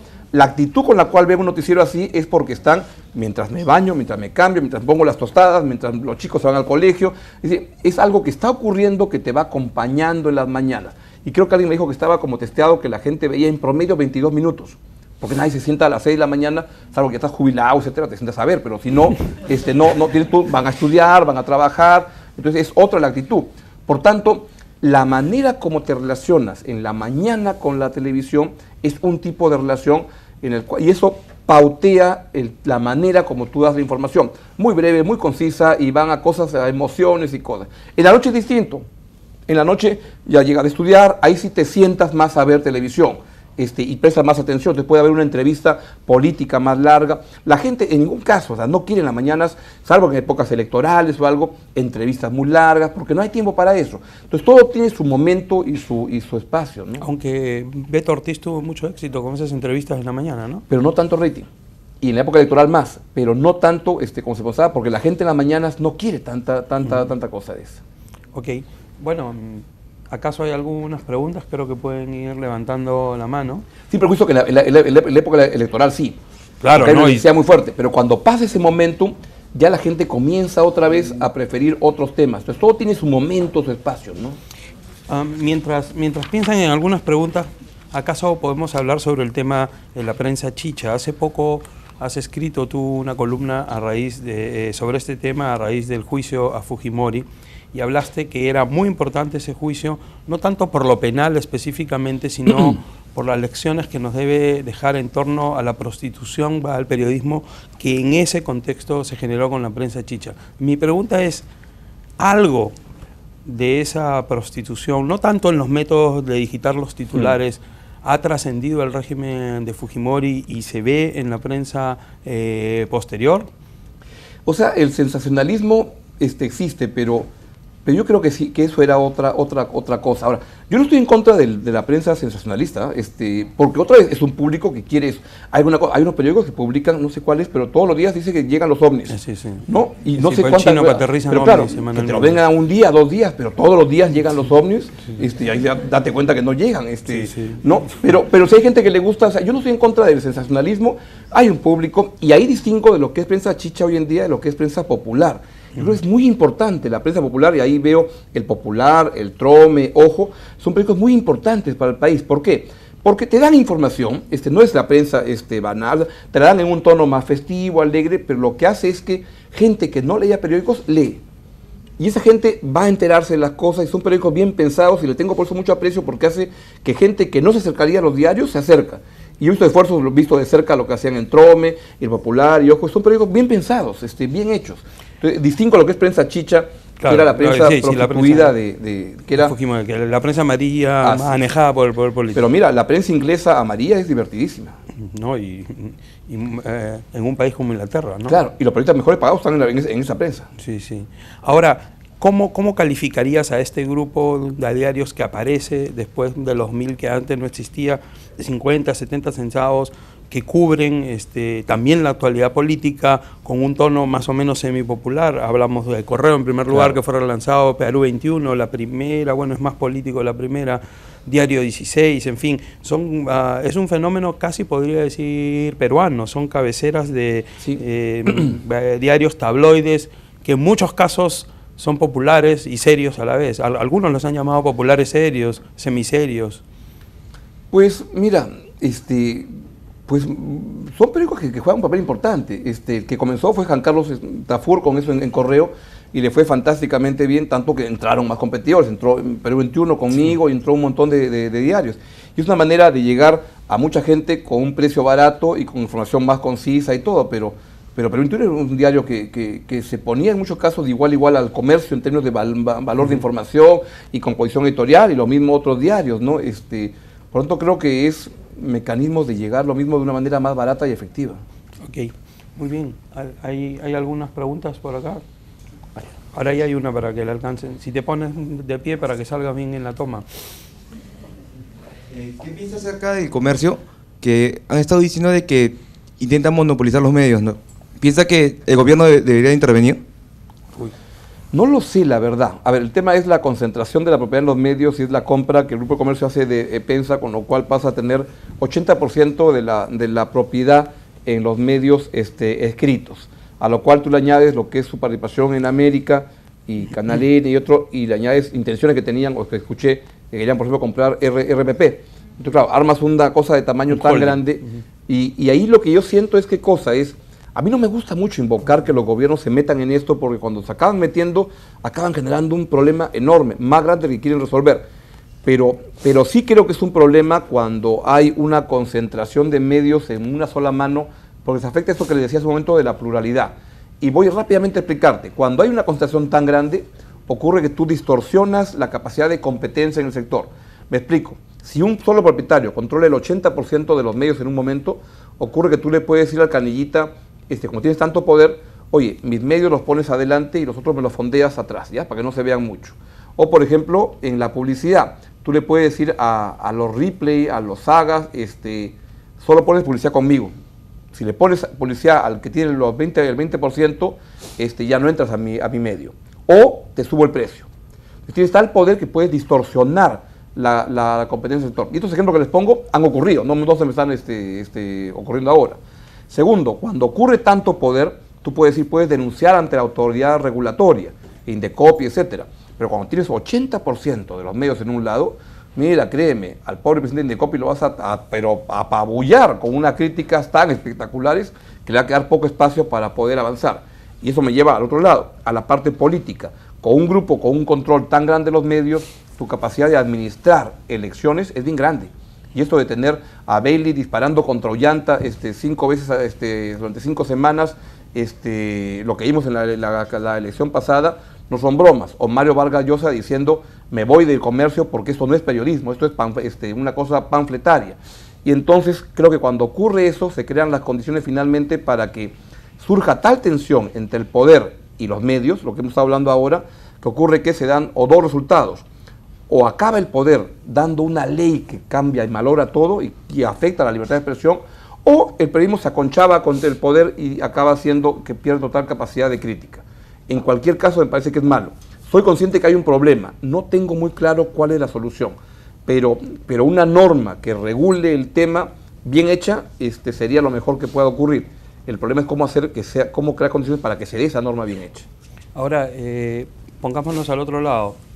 Si la República hubiera concretado la adquisición del paquete accionario de Correo, ¿estaríamos en la misma circunstancia pero con otros actores? Pero no en el porcentaje, porque en ese caso lo que habría es 2 jugadores de igual tamaño, 45-45. Igual, lo ideal sería que hubieran 5 grupos, una cosa así, más pluralidad. Pero entre uno que tiene 80 y otros que todos los otros tienen 20 y 2 que tuvieran 45-45, pues sería mejor ese escenario que el otro. Ahora, Hildebrand escribió sobre esto precisamente y dijo que en realidad la línea editorial del Comercio y la de Correo, la de Epensi y la del Comercio son iguales. Son iguales, es casi una redundancia, es casi impensable una alianza, o hubiera sido impensable una alianza entre la República y Correo, porque ahí sí efectivamente hay líneas editoriales distintas. Aquí, en cuanto a la línea editorial, en cuanto a la oferta de contenidos, es más o menos lo mismo, ¿no? Lo que hay es un mayor business, ¿no? Pero no afecta un poco el contenido, es más o menos el mismo. ¿Estás de acuerdo con eso o no? No lo sé si la línea... Es decir, claro, lo que creo es que cuando tú alineas claramente que todos los medios van en esa dirección, va a ser un poder tan grande que va a malograr toda la posibilidad de pluralidad. Que eventualmente coincidan, etcétera, pero digamos que entre Correo y el Comercio coinciden en temas, pero también discrepan en varios. Hoy en día creo que eso se va a ir anulando gradualmente. Claro. Bien, otra pregunta por acá había, ¿no? Bueno, hay otro tema. Tú has hablado de la independencia en el periodismo. En la prensa, por lo pronto, hablemos de la prensa. ¿Cuán independiente es, no tanto del poder oficial, sino de las distintas tendencias políticas? ¿Cuán despolitizada está la prensa? O si es bueno que no lo esté, va pronto. Mira, no lo sé. En España, si ustedes ven los periódicos en España, todos están comprometidos con un partido político. Alineados con alineados, totalmente. ¿No? El País, el PSOE. Sí. Todos están alineados. Y yo con un amigo español le preguntaba, mira que el Perú no es así, felizmente. Y su respuesta me hizo pensar, porque me dijo, ¿sabes qué es lo que pasa? Es que en el Perú no hay partidos políticos. Lo que hay son unos clubes de amigos que se juntan para llegar a las elecciones. Cuando hayan partidos políticos de la verdad, se van a comprometer con un medio. ¿Sí? Va a estar eso muy de la mano, porque suelen ir muy de la mano. Pero lo que pasa es que creo que la respuesta es correcta. No hay partidos políticos sólidos en el Perú y por tanto las relaciones son más amicales, pero no llegan a ser institucionalizadas entre poder y prensa por esa razón, porque los partidos no son fuerzas sólidas en el país. Claro, pero hay una cierta geografía política que se mueve, ¿no?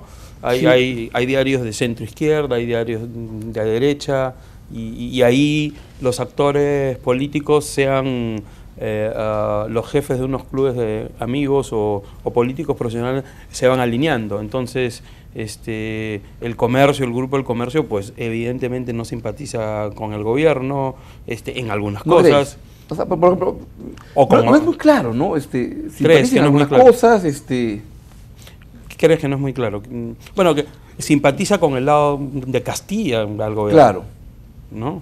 Pero y con la gestión económica. Es una opción válida que puede tener un medio, claro. Es decir, a mí me gusta la política económica así. Al revés que la primera. Claro, así es. ¿No? Eso es una posición legítima que un medio de comunicación va estableciendo en el tiempo y que la puede ir cambiando. Claro. ¿Alguna pregunta más por ahí? Ok. Augusto, ¿qué tal? En función de lo que has hablado, ¿qué crítica tú harías o autocrítica al periodismo? Hemos visto aspectos que deberían ser tomados en cuenta por las futuras generaciones de periodistas a la hora de realizar. ¿Cuál es tu principal crítica? Y dos, para aprovechar también, ¿por qué muchos de los principales periodistas, no todos, no necesariamente son comunicadores de carrera? ¿Cuál es tu argumento para ello? Esas son las dos preguntas que tengo. A ver, voy en orden. Primero, ¿qué crítica yo diría a los medios en el Perú? Mira, acabo de estar hace 2 semanas en Brasil, en Río de Janeiro, en una reunión que fue la aquelarre así de los periodistas de investigación más importante que ha habido en la historia, en que se reunieron 1.300 periodistas de investigación de todo el mundo. Estaba la crema innata de la actividad de América Latina, del mundo, de todos lados. Espectacular, y tenía 7 charlas al mismo tiempo durante 4 días espectaculares. Cuando uno compara los recursos que se cuentan en la prensa peruana para hacer periodismo de investigación, estamos pero en pañales con respecto a lo que ocurre en otros países. con respecto a lo que pasa en Brasil, por ejemplo, con una capacidad de investigar temas, cuando le dan al periodista 5 meses para que trabaje un tema, bueno, eso no hay en el Perú. ¿Y por qué pasa eso? ¿Por una cuestión económica solamente? No lo estoy muy seguro, yo creo que pasa por una cuestión económica, yo creo que no, porque ¿sabe qué cosa? Periodismo de investigación bien hecho es un gran negocio, un gran destape, que te acabas tumbando a un gran tipo, es un gran destape. Por ejemplo, a mí me tocó presentar 3 investigaciones premiadas en el año, la más importante que era un premio Pulitzer y 2 premios en Brasil. Y una investigación estupenda, habían hecho una investigación de 8 meses, en la cual demostraban que el presidente de la Confederación Brasileña de Fútbol, o sea, nuestro Burga, había estado al presidente de la Confederación durante 22 años y era un gran ladrón, Y es un periodista que se dedica y que el medio lo pone a que solo trabaje en ir a la Confederación todos los días y va encontrando el gran destape. Era además el yerno de Avalanche, que era otro gran ladrón. Y entonces, claro, ese es un gran destape. Eso como material periodístico vende mucho. Y salió en un diario. En un diario, Folha de Sao Paulo. Ahora, ¿qué ocurre? Que yo sospecho que hay un interés de no hacerte tantos problemas. Y que ha habido un cambio de énfasis en el periodismo, en que cuando hubo los años, lo que tú hablabas, el post-Montesinos, hubo una necesidad de los medios de limpiarse, y la capacidad de limpiarse era de demostrar que eran independientes. ¿Saben quién pagó pato con eso? Toledo. El gobierno de Toledo fue un gobierno que tuvo una prensa muy hostil. Yo era uno de ellos.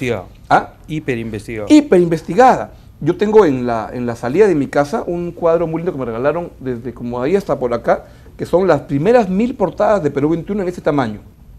Y entonces cuando voy a ir a una reunión, mi mujer se demora en cambiarse, como todas las mujeres, y lo peor que le puede decir a una mujer es, ya estamos listos, porque mejor te sientas tranquilo, a esperar que venga. Entonces me pongo a ver las portadas, ¿no? Y mientras espero ahí, y miro y digo, paso macho, cómo se me fue la mano. O sea, habían cosas, pero le sacábamos el ancho al Cholo Toledo, le sacábamos el ancho, mucho.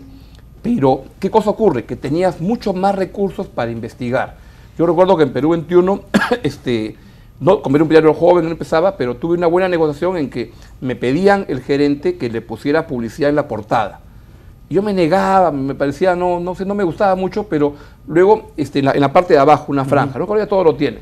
Y llegó una transacción muy buena en que le dije, ya, ponemos publicidad en la portada, pero la plata de la publicidad es para mí. Y es para mí para crear mi unidad de investigación. Me dijo, perfecto, vamos con eso, me gustó. Y formé una unidad de investigación de 5 personas, que para un diario chico así es un montón de gente, con un tipo como Pedro Tenorio muy capaz y un gran equipo. Bueno, era sacarle el ancho al gobierno. Y en eso competíamos con Correo, él un día, nosotros otro día, era horrible. Pero había una necesidad de los medios de demostrar su independencia.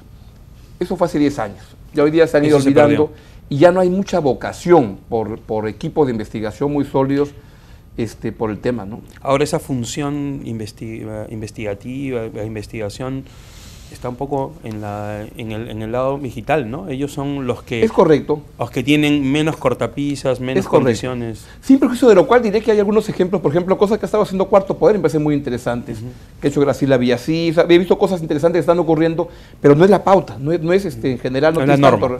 Así es. Y creo que es menos recursos para eso y también menos voluntad de chocar con el poder. A segunda pregunta, Pedro, era en torno a los que ejercen el periodismo, que no vienen de las canteras académicas del periodismo, de la comunicación. Todos estudian periodismo, entonces claro, ¿cuál diría que puede ser una deficiencia en la formación del periodista? Pero ojo, no soy tan... A ver, me explico, yo antes de entrar en Perú 21, yo quería ser periodista desde que tenía la edad de ustedes, en verdad. Me moría de ganas de ser periodista, pero era un mariconazo total, porque me daba mucho miedo meterme a una profesión donde sentía que era... Mi visión del periodista era una visión de repente muy prejuiciada. ¿Sabes cuál era mi visión del periodista? Era Zabalita. Yeah. Entonces era Zabalita, un tipo bueno, metido en una redacción donde todos eran unos borrachos, mujeriegos, iban de prostitutas todos los días, chupaban, no, eso era el periodismo para mí. Y entonces, claro, era como una relación de decir, es una actividad no muy decente. Y entonces dije, yo voy a estudiar algo más normal. Entonces estudié economía, pues siempre me interesaba el periodismo, etcétera. Entonces tenía mis devaneos, en apoyo trabajaba en las revistas de apoyo, pero siempre tenía que tener la idea de que tenía que tener una chamba de economista porque era más seria y me iba a dar un sueldo para comer más ordenado y mandar a los chicos al colegio y todo. Y luego cuando vino lo de Perú 21, me agarró en una etapa de mi vida en que dije, quiero dar un salto a eso. Mi gran sorpresa fue encontrar que la cantera del periodismo era fabulosa y que cuando contrataba a la gente, yo me encargaba de hacer todas las entrevistas, era gente capaz, decente, formada, que leía, gente muy buena. Y entonces encontraba gente muy talentosa y esforzada, como ustedes. Y eso me hizo cambiar bastante la imagen del periodismo. Pero no sé si de repente recién están ustedes entrando, porque no hay mucha antigüedad de gente que ha estudiado periodismo como en universidades, y por ahora son otras personas que vienen de otras profesiones. Pero diría que una cosa que me preocupa del periodista es que solo se dediquen a aprender técnicas de periodismo y no se dediquen a darle un fondo a eso, y ahí es que ocurre que gente que puede venir del derecho, de la economía, viene con otra ciencia detrás que le aporta más elementos y que de repente en el periodismo solamente se meten en la parte instrumental, escribir bien, entrevistar bien y cosas como esas, y no en esa cosa de fondo que requiere un periodista. Y por eso lo que yo les recomiendo mucho es lean, fórmense, especialícense en algo, porque miren, siempre dicen que los periodistas, ¿cuál es el nivel de conocimiento, cuál es el tamaño del conocimiento de un periodista? ¿Saben cuál es? La frase que siempre usan. El conocimiento de un periodista tiene el tamaño de un océano, es enorme.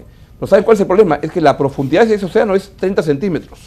Es decir, no sabemos nada. Sabemos de todo, pero muy poquito de todo, no sabemos nada. Entonces, ¿qué cosa ocurre? Hay que especializarse en algunos temas en los cuales te metes a trabajar y logras tener una capacidad mayor, ¿no? Bien. Ahí había una pregunta. Para ahí hay otra pregunta. ¿Está bien?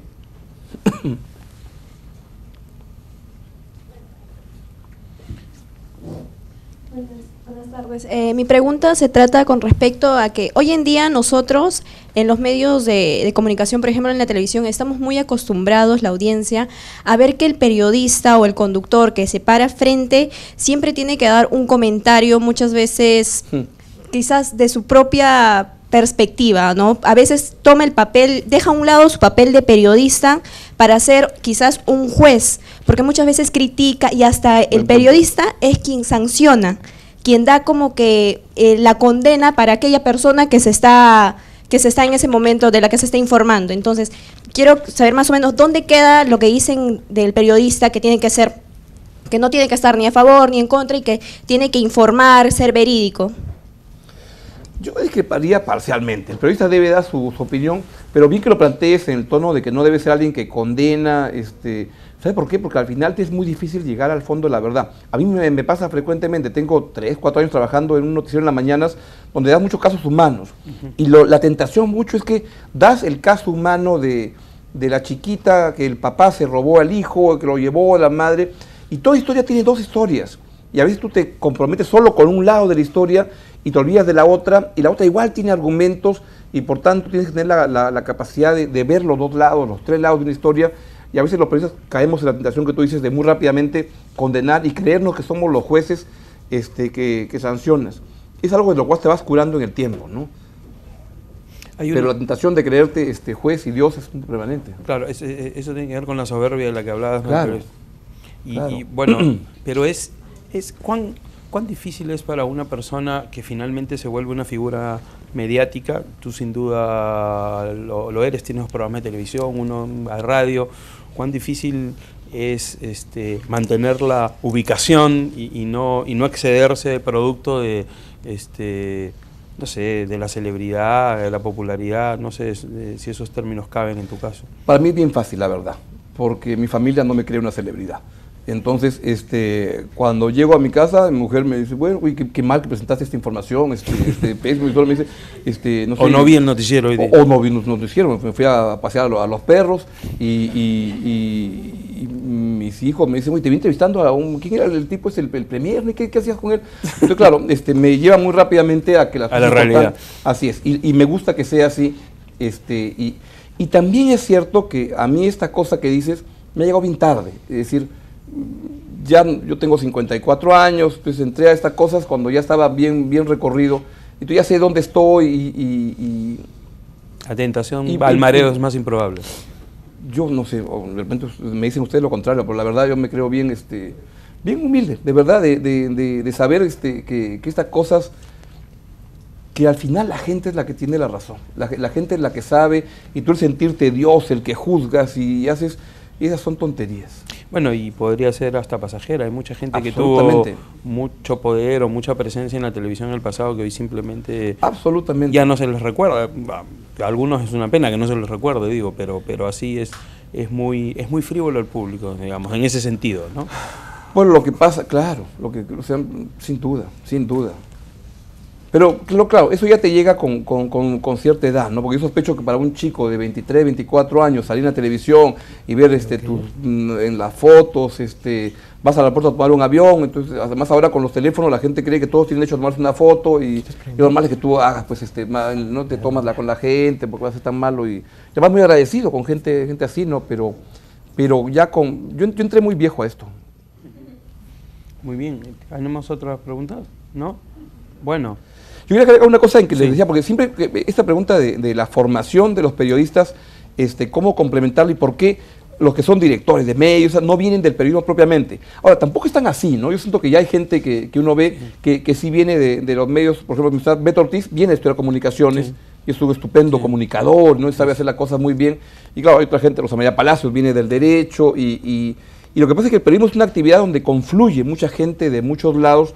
Pero estoy seguro que cuando la gente que van ideando ya generaciones como ustedes, que se van formando, no solo en las técnicas periodísticas, sino en los temas de fondo, eso lo va a hacer mucho mejor periodistas y mucho mejor personas. Claro, el comunicador en general y el periodista en particular debe ser una persona informada, ilustrada, etcétera. Y algunas otras carreras de las ciencias humanas particularmente tienen ese background por su propia formación académica. Claro. Entonces, si tienen alguna de estas habilidades, escribir, comunicar, etcétera, pues pueden llegar a estar mejor apertrechados para la función que los periodistas, ¿no? Exactamente. Además se da un orden lógico, por ejemplo, para temas jurídicos, Rosa María es estupenda, ¿no? Porque combina la cosa del derecho con la comunicación y así vas encontrando mucha gente que le aporta. Entonces, algo tienen que aportarle adicional a lo que es puramente la técnica periodística. Pero sí es cierto que los periodistas, digamos, a tu talla,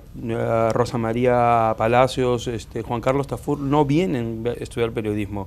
Me parece que Tafur es psicólogo, Rosa María Palacios abogada y tú eres economista. Entonces, ahí tenemos tres casos significativos de... En todo caso, es un desafío para las facultades de comunicaciones, de cómo cerrar esa brecha y tener alguna cosa de que tengan una parte de una elección. O sea, eres periodista, pero tienes una concentración en algún tema, ¿no? Y de repente eso te hace que te...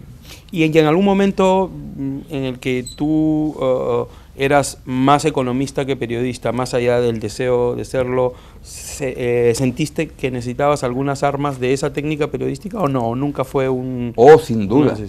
Sin duda, mi experiencia muy compleja fue dirigir un periódico, cuando yo nunca había trabajado en un periódico.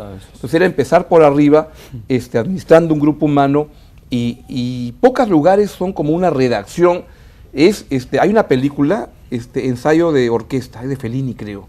Es una excelente película de un director, que además, mira que yo la fui a ver en el Raimondi. En Cineclub. En Cineclub, con Felipe Ortiz Barrios, que me llevó un día, un sábado, me dijo... Creo que vamos a ir a esa película porque algún día vas a dirigir un periódico y creo que deberías ver esta película. Muchos años antes. Y es la película de cómo se te puede ir el caos total en un grupo humano cuando se arma el super chonco y no sabes manejar las cosas. Pero yo llegué sin saber casi nada. Y claro, lo que pude era trabajar con un grupo humano con el cual yo iba aprendiendo permanentemente de ellos y ellos me nutrían mucho con lo que hacían. Pero todo lo que era técnicas... De todo tipo, desde cómo se arma un diario, cómo es la vida de un diario, cómo las noticias, cómo se arman, cómo se estructuran, es una cosa que es fundamental y que yo no la conocía y que yo todavía estoy en pañales tratando de aprender cómo es eso. ¿Fue fácil liderar ese proyecto? ¿O que digamos que los periodistas con experiencia puedan aceptar el liderazgo de alguien más o menos foráneo a la cocina periodística? Yo creo que fui consciente que tenía que ganarme el respeto de ellos. Y la primera reunión que tuve cuando llegué ahí a trabajar fue con 2 personas que me recibieron y me dijeron, bueno, Bernardo Rocarrey me contrató y entonces me dijo, ya, ven a trabajar y todo. y Bernardo es una persona maravillosa para trabajar con él, porque te da la idea central y te deja avanzar y es un faro bueno cuando tienes un problema. Yo le debo mucho a Bernardo y a Alejo Miro Quesada, que eran 2 personas que sentía que me protegían para poder hacer el trabajo que tenía que hacer. Pero luego ya entras a la parte operativa diaria. Y cuando llegué a mi primera reunión, me recibieron 2 personas con el proyecto como lo habían pensado y me dijeron, mira, creemos que se han equivocado contigo porque tú nunca has sabido periodismo, pero en fin, te han nombrado, así que vamos a hacer. Así te lo dijeron, así es, sin anestesia. Sin anestesia.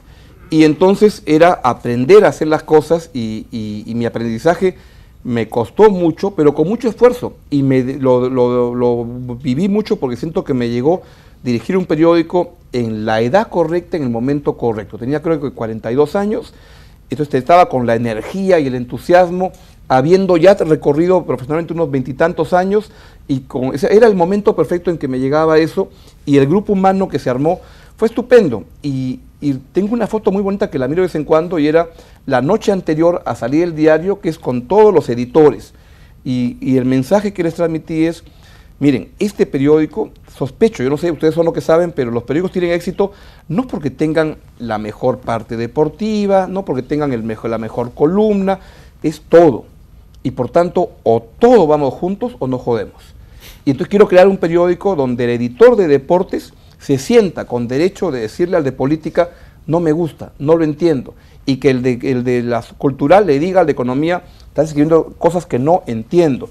Porque o todos salimos juntos o no. Y mi esfuerzo fundamental fue de crear un grupo humano espectacular, donde todos se sentían parte de un equipo, donde los choferes de las unidades móviles eran periodistas que decían, si tú ves algo, tienes que hablar con tu redactor, contarle las cosas, y era un grupo muy, muy motivado. Y mi esfuerzo fundamental fue en eso, pero a partir de un esfuerzo de mucha humildad, y como era real, de decirles, yo no sé, tú eres el que sabes. Yo voy a decir en última instancia, pero tú eres la persona que sabe. Mi primer encontrón de ese tipo fue con alguien que luego trabajamos maravillosamente bien, que era además al que yo quiero mucho, Eduardo Lavado, que era el editor de mi promoción de la universidad. Así es. Y Eduardo ahora es el editor de Somos. Sí, claro. Recuerdo que una noche en los números 0 nos peleamos porque él decía que tenía que ir una información en su sección de un tipo, y yo decía que no, y entonces se molestó, porque dijo, yo soy el que sé, tú no sabes. Y entonces, a los días conversé y le dije, mira, yo soy consciente de que tú eres el que sabe, pero yo soy editor. Claro. Y mira, a partir de eso, nuestra relación es hasta ahora estupenda, y fue un editor fabuloso, pero no solo editor de su sección. Eduardo Lavado era de espectáculos, pero él cerraba el periódico el día domingo, y era un equipo en el cual cambiábamos puestos sin problema, y lo más importante de una redacción es cómo trabajas el clima con la gente, como que todos se sientan que son solidarios de un equipo, porque en un diario o en un grupo, en el canal, etcétera, pero en Canal ya pasa uno a ser más individual con su programa, etcétera, ¿no? Pero cuando hay 80 personas que tienen que trabajar todos en la misma dirección, ahí donde sientes que hay que integrarlos y trabajar. Y sientes que cuando hay noticias, cuando hay una noche con el gran secuestro, en ese momento cambias toda la pauta, y entonces los sacas redactores de deportes a cubrir acá, y todo se mueve en una dirección y todo funciona. Pero eso funciona si es que hay esa unidad, ese compromiso entre todos. Recuerdo cuando llegó Fujimori a Chile,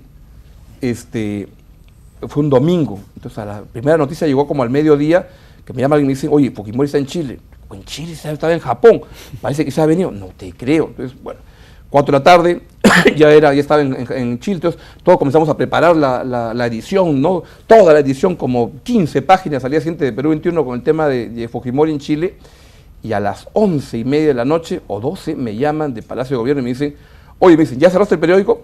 Bueno, digo, estamos casi listos, ya vamos a mandarlo a imprimir. Lo han llevado preso. Yo dije, oh no, es el fin.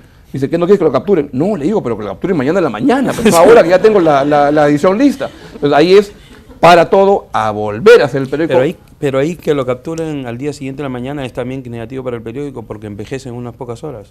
Pero entonces no, lo que hicimos fue, paramos edición, hablar con imprenta, necesito 2 horas más a reformular todo y a trabajar. O sea, si tu equipo no está motivado, eso no lo haces. Sí. Lo haces cuando está el equipo todo entusiasta y dice, tengo que hacer lo mejor que tengo que hacer Por eso requiere un equipo muy motivado, ¿no? ¿Y qué sacrificio o qué costos a nivel personal puede tener ser director de un periódico? Había cuenta de que casi es un trabajo cama adentro. Sí, yo me pasé el primer año de Perú 21, el primer año fui al periódico todos los días, de lunes a domingo, Navidad o Año Nuevo o todos los días. Y porque quería aprender, porque quería estar seguro de cada detalle y todo, ¿no? Entonces implica que es una actividad en la cual tu familia tiene que entender que no hay vacaciones, netamente, porque estás viendo siempre. Puedes un día no ir a trabajar eventualmente, pero estás viendo la portada y estás revisando y estás todo. Por tanto, tu familia tiene que entender que si vas al cine, estás en el cine con el BlackBerry o iPhone, lo que sea, editando cosas y mandando. Y si te dice algo, tu familia dice, oye, si no, tendría que estar en la redacción sentado, así que es la mejor manera en que puedo hacerlo. Ok, bueno, muchas gracias, a usted, gracias, Augusto, y creo que podemos despedirlo con unas palabras. Yo no sé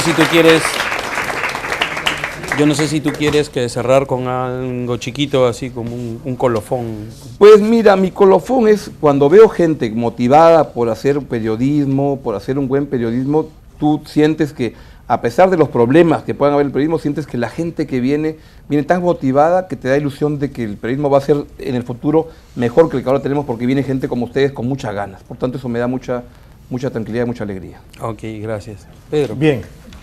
Un fuerte aplauso, por favor. Gracias.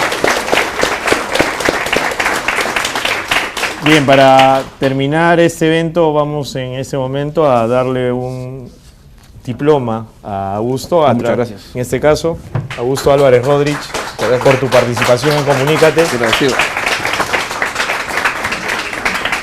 Te agradecemos por su participación y les reiteramos, en unos breves minutos vamos a hacer el cierre del evento. 6:30 está pauteado, 6:30 está el show de clowns y básicamente con eso cerramos Comunícate, en este caso 2013, ¿no? Gracias por su participación, gracias Augusto nuevamente. Un gusto. Y esperemos que estén para nuestro cierre. Gracias, muy amables.